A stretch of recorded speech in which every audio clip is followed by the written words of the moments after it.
नमस्कार स्टूडेंट, मैं आरपी सिंह मेरे चैनल आरपीएस फिजिक्स क्लासेस में आपका स्वागत करता हूं। आज के सेशन में हम लेकर आए हैं important topic magnetic dipole moment of current carrying loop.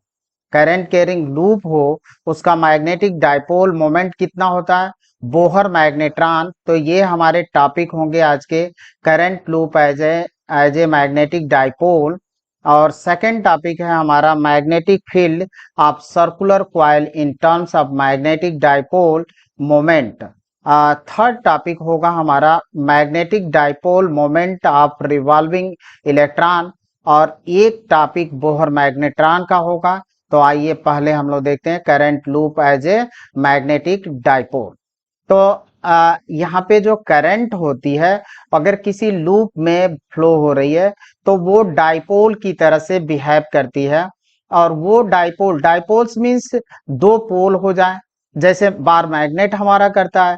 तो जो करंट कैरिंग वायर होती है, सर्कुलर कॉइल होती है, वो भी बिहेव करती है। और अभी हम लोगों ने पीछे के टॉपिक में पढ़ा था कि अगर हमारे पास सर्कुलर कॉइल है और हमने इधर से झांक कर उसको देखा, ऐसे झांक कर देखा यहाँ पे, तो अगर यहाँ पे झांक कर देखा और देखा कि यहाँ पे जो करंट है वो क्लॉकवाइज है, तो ये एंड जो होगा साउथ एंड होगा, और दूसरा हमारा अपोजिट जो होगा हमसे दूर होगा वो हो जाएगा नॉर्थ। अगर हमने देखा कि यहाँ पे करंट जो होती है कि वो किस डायरेक्शन में फ्लो हो रही है, वो करंट हमारी जो होती है एंटी क्लॉकवाइज है, तो ये नॉर्थ हो जाएगा और दूसरा जो होगा वो साउथ हो जाएगा।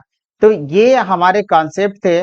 और जब दो पोल हो गए तो डाइपोल की तरह से बिहेव करेगा। और जो इसके बाद फिफ्थ चैप्टर में हम लोग बार मैग्नेट पढ़ेंगे और उसका भी डाइपोल मोमेंट पढ़ेंगे। सिमिलरली हम लोग फर्स्ट चैप्टर में पढ़े थे इलेक्ट्रिक डाइपोल मोमेंट या इलेक्ट्रिक डाइपोल। तो इलेक्ट्रिक डाइपोल में हमारे टू चार्ज थे, टू चार्ज थे। एक चार्ज हमारा ये था और दूसरा ये था, separated by small distance opposite, और एक प्लस चार्ज था।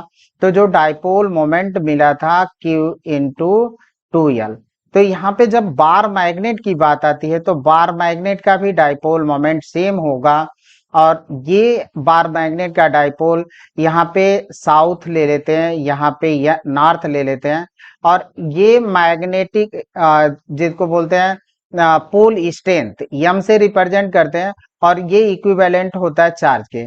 तो पोल स्ट्रेंथ ये है, साउथ का निगेटिव यम होता है, यहाँ का पॉजिटिव होता है। तो डिस्टेंस अगर हमने 2L लिया तो जो यहाँ पे मैग्नेटिक मोमेंट होगा, डाइपोल मोमेंट होगा, वो होगा क्यू यम इंटू और डिस्टेंस बिटवीन देम, दोनों पोलों के बीच का डिस्टेंस। तो सेम यही चीज यहाँ पे भी कॉन्सेप्ट हमको देखना है। तो ये हमारे होंगे। अब आते हैं हम लोग current loop as a magnetic dipole. तो होता क्या है, magnetic dipole of a loop is a vector quantity whose magnitude is equal to the product of current in a loop and area of the loop and direction from south to north pole given by right hand thumb rule। ये हमारे magnetic dipole का हुआ कि magnetic dipole जो होता है vector quantity, ये loop की बात कर रहे हैं बार मैग्नेट की। बार मैग्नेट का तो m इंटू 2L हुआ, लेकिन यहाँ पे हमने लूप की बात किया, तो बार मैग्नेट की बात नहीं हो रही है, ये किसी लूप की बात हो रही है जिसमें करंट फ्लो हो रही हो। और करंट फ्लो हो रही हो तो यहाँ पे कह रहा है कि ये वेक्टर क्वांटिटी है, और जिसका मैग्नीट्यूड जो होता है करंट और लूप के एरिया के प्रोडक्ट के इक्वल होता है। और डायरेक्शन जो होता है साउथ टू नॉर्थ पोल की तरफ होता है। और ये गिवन किया जाता है राइट हैंड थंब रूल। आगे चलकर हम लोग देखेंगे राइट हैंड थंब रूल, कई जगहों पर हम लोगों ने देख चुका है राइट हैंड थंब रूल को, यहाँ पे भी देखा जाएगा। तो यम इक्वल टू आई इंटू ये हमारा हुआ। अब अगर लूप में n फेरे हो, अगर सिंगल है तो m इक्वल टू आई ये लेते हैं, अगर लूप में n फेरे हो तो n आई। ये कॉन्सेप्ट इस तरह से लगाया जाता है कि अगर एक आम का दाम जो होता है कीमत 5 रुपये हो, तो 10 आम की कीमत कितनी हो जाएगी, 55 इंटू 5 इंटू 10, तो 50 रुपीज होगी। तो उसी तरह से ये लगाया जाता है कि अगर एक लूप का मैग्नेटिक डाइपोल मोमेंट m है तो n लूप का कितना हो जाएगा, इसमें n को हमको मल्टीप्लाई करना पड़ेगा, तो ये हमारा मैग्नेटिक डाइपोल मोमेंट मिलता है। और n है नंबर्स ऑफ टर्न्स या नंबर्स ऑफ लूप कह लें, तो नंबर्स ऑफ टर्न्स है या नंबर्स ऑफ लूप है। तो every current carrying loop is a magnetic dipole, it has two pole south and north, उसके साउथ और नॉर्थ पोल होते हैं। According to right hand thumb rule, wrap your finger of the right hand around a perimeter of the loop in the direction of current. Extended thumb give the direction of dipole moment perpendicular to the plane of the loop.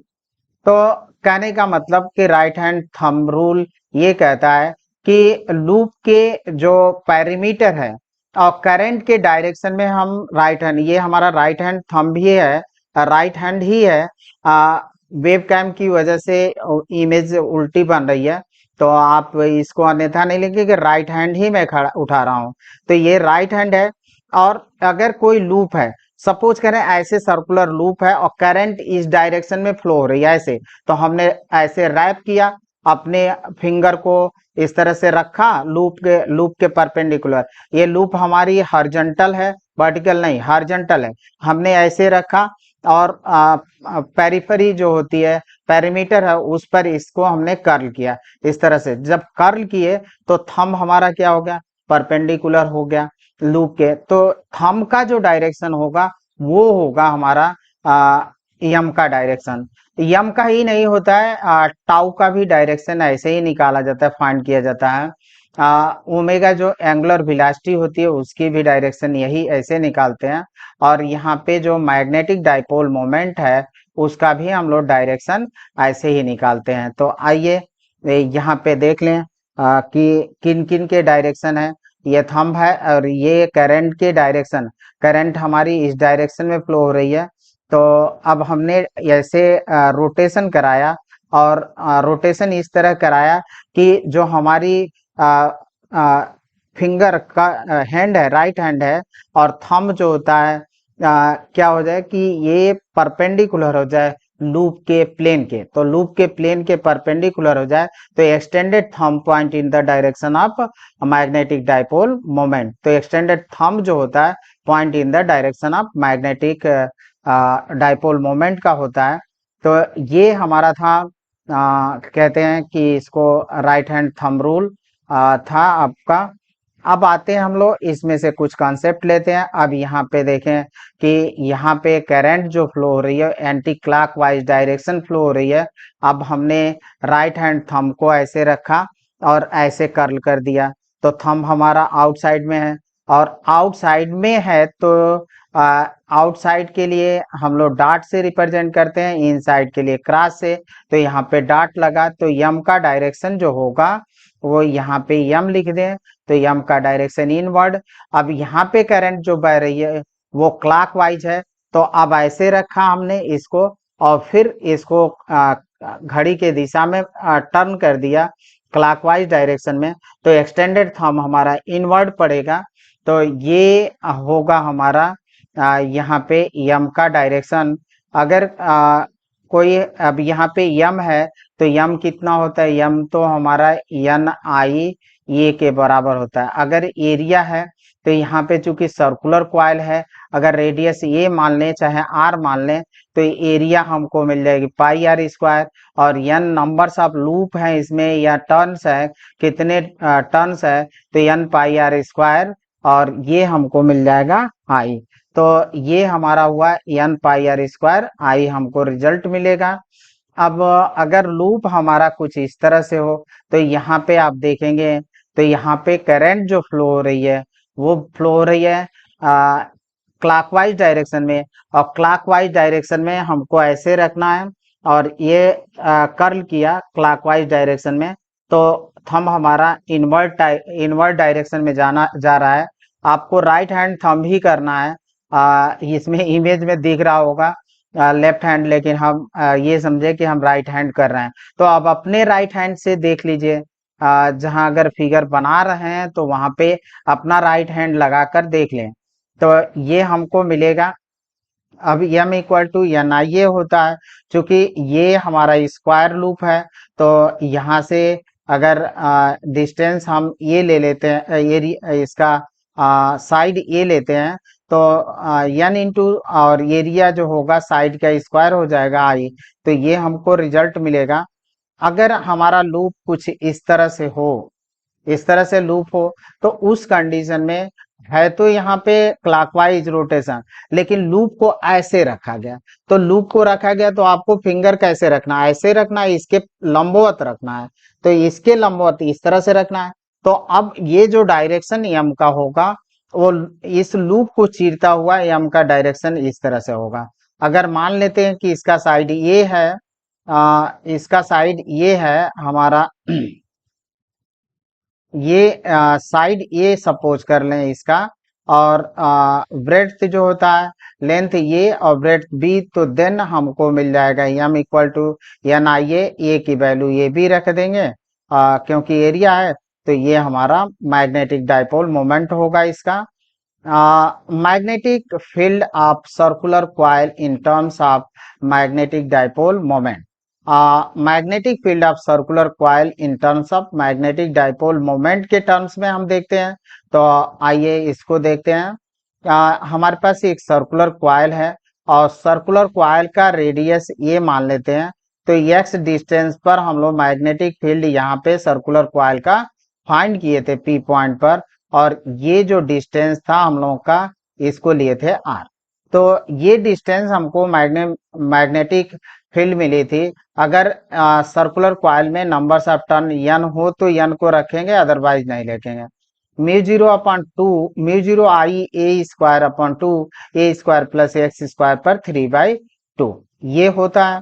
अगर suppose करें जैसे कि यहाँ पे एक single loop है, तो N की वैल्यू 1 पुट कर दें या एन को हटा दें यहाँ से, और एरिया जो होगी सर्कुलर लूप की होगी पाई ए स्क्वायर।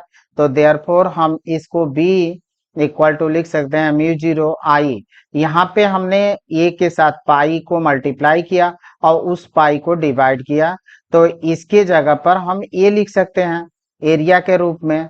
तो mu zero I A upon 2 pi A square plus x square 3/2, और आई ए जो होता है हमारा डाइपोल मोमेंट होता है, तो इसको हम लिख सकते हैं यम। तो mu zero M upon 2 pi A square plus x square 3/2। अब आते हैं आगे। तो आगे हमारा कह रहा है B equal to mu zero M upon 2 pi A square plus x square पर 3/2 है। अब यहाँ से हमको करना क्या है, देखें कि एक रिजल्ट और यहाँ पे लेते हैं, और 2 को हम नीचे भी मल्टीप्लाई कर देते हैं 2 के साथ, और ऊपर भी मल्टीप्लाई कर देते हैं। तो यहाँ पे मिल गया 2m और यहाँ पे मिल गया 4 पाई। तो ये हुआ। अगर अब ये कंडीशन अगर हम लगा देते हैं कि जो x है हमारा या p पॉइंट है वो सर्कुलर कॉइल के रेडियस के कंपैरिजन में बहुत अधिक है, तो उस कंडीशन में हम a को लीव कर देंगे, छोड़ देंगे। तो अब ये शर्त हो गई।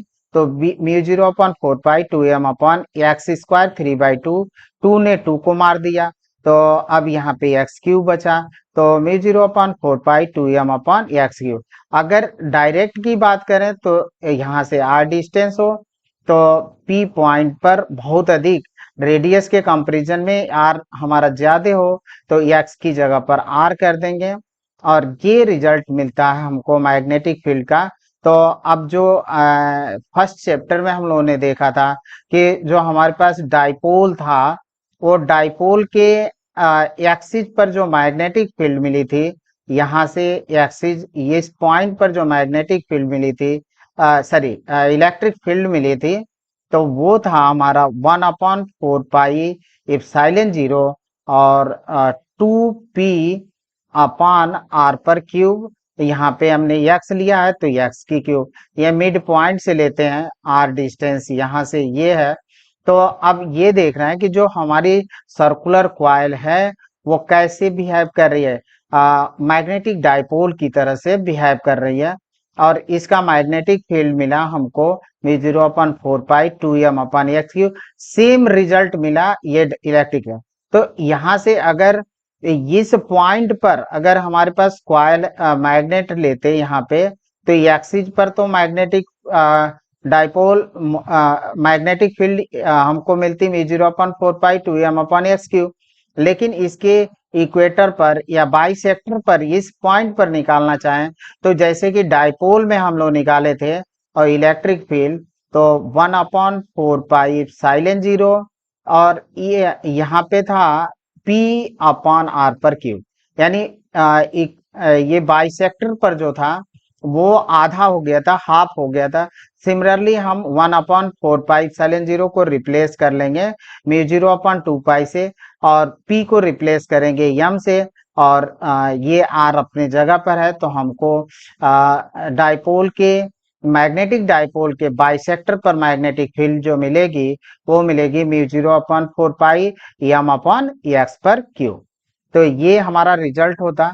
अब आते हैं magnetic dipole moment of revolving electron. हमें ये मालूम है कि इलेक्ट्रॉन जो होता है सर्कुलर ऑर्बिट में रिवॉल्व करता है, और जब सर्कुलर ऑर्बिट में रिवॉल्व करता है हमारा इलेक्ट्रॉन, तो चार्ज पार्टिकल है, और चार्ज पार्टिकल चैप्टर है हमारा मूविंग चार्जेस एंड मैग्नेटिज्म। तो चार्ज जब मूव कर रहा है तो मैग्नेटिज्म प्रोड्यूस करेगा, यानी रिवॉल्विंग इलेक्ट्रॉन जो होगा वो भी एक करंट लूप की तरह से होगा, और करंट लूप है तो उसका मैग्नेटिक डाइपोल मोमेंट भी होगा। तो आइए उसको हम लोग कैलकुलेट करते हैं। तो suppose mass of A electron m charge -e revolve around nucleus in circular orbit in anti clockwise direction. यह हमारा सपोजिशन है कि जो हमारा इलेक्ट्रॉन है एंटी क्लॉकवाइज डायरेक्शन में रोटेट कर रहा है। तो ये हमारा हुआ कि इलेक्ट्रॉन है और रोटेशन कर रहा है एंटी क्लॉकवाइज डायरेक्शन में। तो एंटी क्लॉकवाइज डायरेक्शन में रोटेट कर रहा है, तो ये जो था v स्पीड से रोटेट किया, तो रोटेट करेगा तो इसका एंगुलर मोमेंटम होता है, और एंगुलर मोमेंटम के साथ साथ तो एंगुलर मोमेंटम अभी राइट हैंड थंब रूल में मैंने बताया आपको कि एंगुलर मोमेंटम का भी डायरेक्शन ज्ञात किया जाता है इसी से, राइट हैंड थंब रूल से। तो आप देखें कि जब एंटी क्लॉकवाइज जो करंट होती है एंटी क्लॉकवाइज, तो थंब हमारा क्या जा रहा है, आउटवर्ड में जा रहा है। तो यानी जो यहाँ पे मैग्नेटिक फील्ड जो एंगुलर मोमेंटम का डायरेक्शन होगा वो ये डायरेक्टेड आउटवर्ड। तो perpendicular to the plane of the paper directed outward L का डायरेक्शन होगा। अब इलेक्ट्रॉन हमारा एंटी क्लॉकवाइज में मूव कर रहा है, तो हम लोगों ने थर्ड चैप्टर में यह कॉन्सेप्ट पढ़ा था कि जो करंट होती है हमारी वो इलेक्ट्रॉन के अपोजिट फ्लो होती है। तो यहाँ पे इलेक्ट्रॉन हमारा एंटी क्लॉकवाइज है, तो करंट हमारी क्या हो जाएगी, क्लॉकवाइज डायरेक्शन में फ्लो होने लगेगी। तो हमारी करंट यहाँ पे क्लॉकवाइज डायरेक्शन हो गई, और करंट जब फ्लो कर रही है तो ये क्या होगा, आपका एक लूप की तरह से, करंट लूप की तरह से बिहेव करेगा, और करंट लूप जो होगा वो उसका होगा मैग्नेटिक डाइपोल मोमेंट। और मैग्नेटिक डाइपोल मोमेंट अब ये हमारा ऐसे होगा, तो इनवर्ड डायरेक्शन, यम का डायरेक्शन इनवर्ड में हो गया, तो इनवर्ड में हो गया, तो इनवर्ड में हमने यहाँ पे लगा दिया क्रॉस से, और यहाँ पे डॉटेड पॉइंट लगा दिया। तो ये यहाँ पे यल का डायरेक्शन और यम का डायरेक्शन, यानी magnetic moment and angular momentum का जो डायरेक्शन है वो एक दूसरे के अपोजिट है। तो पहले हम लोग यल फाइंड करते हैं, फिर यम फाइंड करेंगे, और बोहर मैग्नेटॉन भी फाइंड करना है। तो angular momentum of electron, revolving electron, तो ये तो हम लोगों ने देख लिया कि यल और यम का डायरेक्शन अपोजिट है। यल और यम हमारी एक दूसरे के अपोजिट है, तो L equal to R cross P. P यानी पी का मतलब होता है मोमेंटम, और एंगुलर मोमेंटम का मतलब होता है मोमेंटम का मोमेंट, यानी पी का हम मोमेंट फाइंड कर रहे हैं, तो उसमें आर को हमने मल्टीप्लाई किया, तो आर और P equal to M into V होता है। अब इसी को हम अगर वेक्टर फॉर्म में से हटाएं तो एम वी आर लिखेंगे। तो ये हमारा एंगुलर मोमेंटम हुआ। अब निकालते हैं हम लोग, यहाँ डायरेक्शन तो देख ही चुके हैं इसका, एंगुलर मोमेंटम का perpendicular to the plane of the paper आप कॉपी पर लिखेंगे तो यही बात कहा जाता है।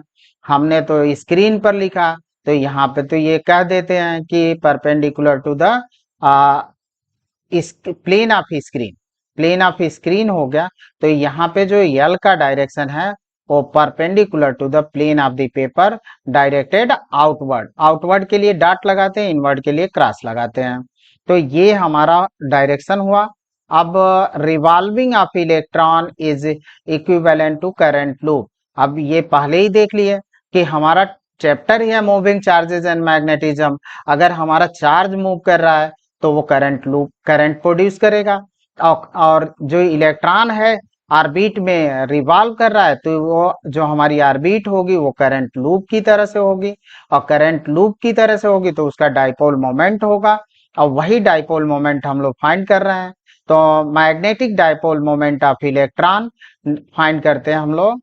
तो magnetic dipole moment of electron, अब यहाँ पे इलेक्ट्रॉन हमारा एंटी क्लॉकवाइज डायरेक्शन में, इलेक्ट्रॉन का मास m सपोज कर लिए थे, v वेलोसिटी से एंटी क्लॉकवाइज डायरेक्शन में रिवॉल्व कर रहा है, और ये रेडियस हमने सपोज किया r है।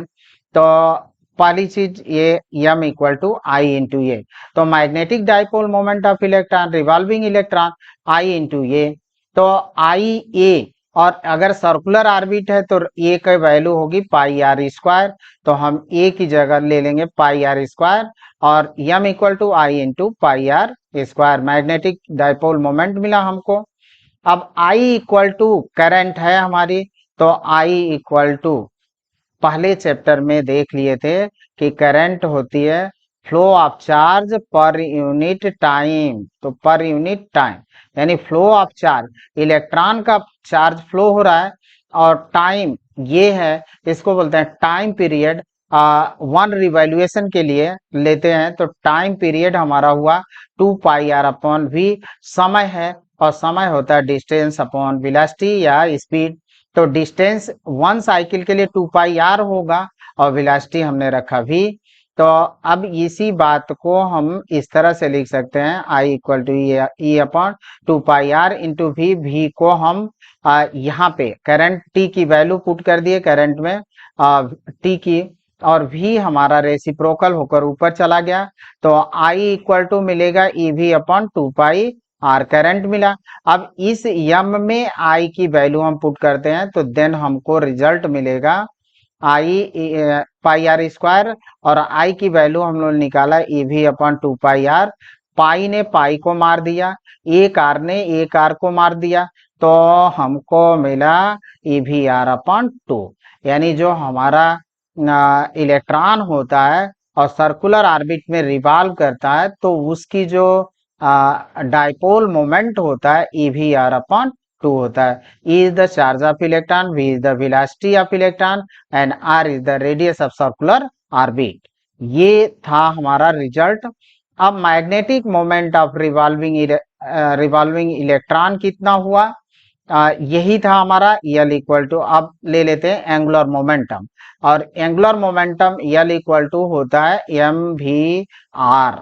तो m इक्वल टू, और m था हमारा इतना। अभी हम लोगों ने देखा कि direction of L and direction of M opposite है, तो पहले हम इसको 1 पहले ये निकाले थे, इसको 2 सपोज करते हैं, और 2 में 1 को डिवाइड कर देते, तो m by L E V R upon 2 M V R. तो यहाँ से जो रिजल्ट हमको मिलेगा वो होगा m upon L E upon 2m, यानी ये वी आर और वी आर कैंसिल हो जाएंगे, और हमको मिलेगा वी आर और वी आर कैंसिल हुआ तो ई अपॉन 2m, ई अपॉन 2m हुआ, तो m upon L equal to, अब एल को इस तरफ हम मल्टीप्लाई कर दें तो m equal to E upon 2m L, यानी डाइपोल इलेक्ट्रॉन के डाइपोल मोमेंट और एंगुलर मोमेंटम में रिलेशन हुआ। m और l के डायरेक्शन अपोजिट थे, तो जब हम इसको वेक्टर के रूप में लिखते हैं तो निगेटिव रूप में निगेटिव लिखा जाता है, m equal to E upon 2m, और ये अब हमको मिलेगा निगेटिव फॉर्मेट में m equal to minus E upon 2m L. तो ये हमारा रिजल्ट हुआ। निगेटिव इसलिए लिया गया क्योंकि m और l दोनों अपोजिट है तो direction of M and L is opposite, so it is taken to be negative, इसलिए इसको लिया गया निगेटिव। अब बोहर मैग्नेटान क्या होता है? तो देखिए कि हम लोग जब एटॉमिक स्ट्रक्चर या एटॉमिक मॉडल पढ़ेंगे तो उसमें बोहर मॉडल आएगा।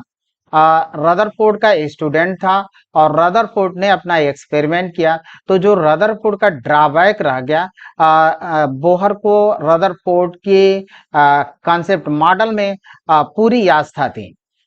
उनके विरुद्ध नहीं जाना चाहता था क्योंकि उन्हीं का स्टूडेंट था, लेकिन इसने संशोधन किया और रदरफोर्ड ने कहा था कि इलेक्ट्रॉन जो होते हैं क्या करते हैं, वो सर्कुलर ऑर्बिट में रिवॉल्व करते हैं, डिफरेंट सर्कुलर ऑर्बिट में रिवॉल्व करते हैं। बोहर ने कहा नहीं भाई साहब, सभी में नहीं करेगा, ये कुछ ही में करेगा, कुछ ही में करेगा, सब में, सभी जितने भी ऑर्बिट हैं वो सब में नहीं करेगा। और उनको बोला गया स्टेशनरी ऑर्बिट, और स्टेशनरी ऑर्बिट में रिवॉल्व करता हुआ इलेक्ट्रॉन एनर्जी का एमिट नहीं करता है। और एक कंडीशन था कि इलेक्ट्रॉन केवल उन्हीं ऑर्बिट में रिवॉल्व करता है जिनका एंगुलर मोमेंटम यानी h/2 का गुणज हो। तो according to Bohr model, angular momentum of revolving electron to nucleus होती है L equal to NH/2 where N is natural number and H is जो है हमारा प्लैंक कांस्टेंट। तो H प्लैंक कांस्टेंट है और N हमारा नेचुरल नंबर होता है। तो M equal to E/2m NH/2 ये मिला, क्योंकि m बराबर हम लोग फाइंड किए थे E/2m, और L की वैल्यू हमको मिल गई एंगुलर मोमेंटम यानी h/2। इसको सिंप्लीफाई करके हम रखते हैं, तो इस तरह से रखेंगे NEH/4 for minimum value of m। Minimum value of m की मिनिमम वैल्यू तब होती है जब n की वैल्यू 1 होती है। तो for minimum value of m को n रख देते हैं और m को रिप्लेस कर दिया जाता है म्यू। तो इसी को बोलते हैं बोहर मैग्नेटान, और ये म्यू b है और EH/4m। अब सबकी वैल्यू अगर पुट करते हैं, ये बोहर मैग्नेटान हमारा कहलाता है EH/4m। अब E की वैल्यू कितनी होती है, तो वो देखिए 1.6 इंटू 10⁻90 कूलम। H की वैल्यू होती है 6.63 इंटू 10⁻34 जूल सेकेंड, और यह मास ऑफ इलेक्ट्रॉन जो है हमारा है वो है 9.1 इंटू 10⁻31 kg। और अब म्यू की जब वैल्यू बोहर मैग्नेटान, इसमें अगर सबकी वैल्यू लेकर कैलकुलेट करते हैं तो हमको 9.27 इंटू 10⁻34 एम्पियर मीटर स्क्वायर, यानी बोहर मैग्नेटान की जो यूनिट होती है वो होती है एम्पियर मीटर स्क्वायर। ये हो गया हमारा फाइनल रिजल्ट। अब आते हैं एक क्वेश्चन कर लेते हैं, बड़ा ही अच्छा क्वेश्चन है। ये है हमारे पास यल लेंथ की एक आयरन रॉड है या स्टील की रॉड है, और इसको जो होता है बेंड कर दिया जाता है, और इसका मैग्नेटिक मोमेंट है कैपिटल M। तो ये है, और स्मॉल m और ये जो कहलाते हैं वो पोल स्ट्रेंथ होते हैं बार मैग्नेट के लिए। अब इसको बेंड कर दिया गया किस शेप में, half semi circle, semi circle में या हाफ सर्किल। तो सेमी सर्किल में बेंड कर दिया गया, तो आपसे पूछ रहा है फाइंड न्यू डाइपोल मोमेंट। तो डाइपोल मोमेंट कितना होगा, इसको हमने बेंड कर दिया इस तरह से। तो अब ये देखिए कि जो यल था हमारा वो ऐसे हो गया, यानी यल हमारा अब ये हुआ, और यल कितना होगा, पाई और आर होगा, लेंथ हो गया। अब यहाँ पे जब डाइपोल मोमेंट की बात करते हैं तो यम हमारा कितना होगा, पोल स्ट्रेंथ, जैसे इलेक्ट्रिक डाइपोल मोमेंट था इधर charge into distance between them, दोनों चार्जों के बीच की डिस्टेंस को लेते थे। तो डाइपोल मोमेंट पोल स्ट्रेंथ लेते हैं और डिस्टेंस लेते हैं इनके बीच की। तो ये तो हो गया हमारा डाइपोल मोमेंट इसका स्टील रॉड का। अब इसको जब हाफ सर्कुलर कर दिए तो यल और यहाँ से जो डिस्टेंस हमको मिला वो यहाँ पे अगर सेंटर ले लेते हैं, सेंटर पर, तो आर डिस्टेंस इधर हो गया, आर हमारा इधर हो गया, तो आर इधर हो गया, तो यानी जो -m और m के बीच का डिस्टेंस हुआ वो हुआ 2r, 2r हो गया। तो अब जब न्यू डाइपोल मोमेंट होगा वो m dash pole strength into 2r, distance ये हुआ। अब r की वैल्यू हम यहाँ से फाइंड कर लें, यल इक्वल टू कितना है, पाई इंटू आर। तो यहाँ से r अगर निकालेंगे हम तो r इक्वल टू मिलेगा यल अपॉन पाई। तो अब यहाँ पे r की वैल्यू पुट कर देते हैं, तो हमको मिल जाएगा M dash equal to small M into 2l upon pi. तो ये हमको मिलेगा 2m l अपॉन पाई, ये हो जाएगा रिजल्ट। तो इसका होगा रिजल्ट इस तरह से क्वेश्चन और भी बनते हैं। और इसी को अगर यल शेप में कर दें इस तरह से, तो यल शेप में अगर कर दें तो कितना होगा, अगर इसको बेंड कर दें यल शेप में, तो इसको अगर m माने, ये -m, तो यहाँ पे +m हो गया। इस लेंथ के लिए माने तो ये +m हो गया, यानी ये वाली लेंथ जो होगी आधी हो गई l/2 और ये वाली भी लेंथ हो गई l/2। और दोनों मैग्नेटिक, ये इसका और इसका निकालें तो दोनों एक दूसरे के परपेंडिकुलर हो रहे हैं, और परपेंडिकुलर हो रहे हैं तो रिजल्टेंट कैसे निकलता है, ऐसे निकलता है। यानी पहले वाले के लिए निकलेगा डाइपोल मोमेंट वो होगा स्मॉल एम बाई यल, तो एम बाई यल होगा। ये तो हो गया था हम लोग का M by sorry M into, और डिस्टेंस हमारा l/2 हो गया, तो l/2 हो गया। सिमिलरली इसका अगर देखेंगे दूसरे के लिए, तो m1 ले लिया, और इस लेंथ के लिए लेते हैं जो हमारा ऐसे है, तो m2 हमको मिलेगा वो होगा m l/2। अब रिजल्टेंट ये मान लीजिए कि स्मॉल m l/2 है और ये भी स्मॉल l/2 है। तो अब रिजल्टेंट जो होगा, दोनों परपेंडिकुलर है तो रिजल्टेंट इस तरह से निकलेगा। तो अब यहाँ पे हम क्या करेंगे, रिजल्टेंट निकालें तो m l/2 का whole square plus m l/2 का होल स्क्वायर, ये हमारा होगा। अब इसको सिंप्लीफाई करेंगे तो रिजल्टेंट डाइपोल मोमेंट हमको मिलेगा किसके लिए, जब हम यल लेंथ के स्टील रॉड को यल शेप में बेंड कर देंगे तो उसका मैग्नेटिक डाइपोल मोमेंट क्या होगा, तो ये हम फाइंड कर सकते हैं इस तरह से। अब इसको सिंप्लीफाई करना है ओनली, बस और कुछ है नहीं, तो सिंप्लीफाई आप लोग कर ही सकते हैं। Thank you. अगर वीडियो अच्छी लगी हो तो लाइक करा, कमेंट करा, शेयर करा, और नाई का गर्दा न गर्दा मचा दा न बचाओ तारे ऊपर।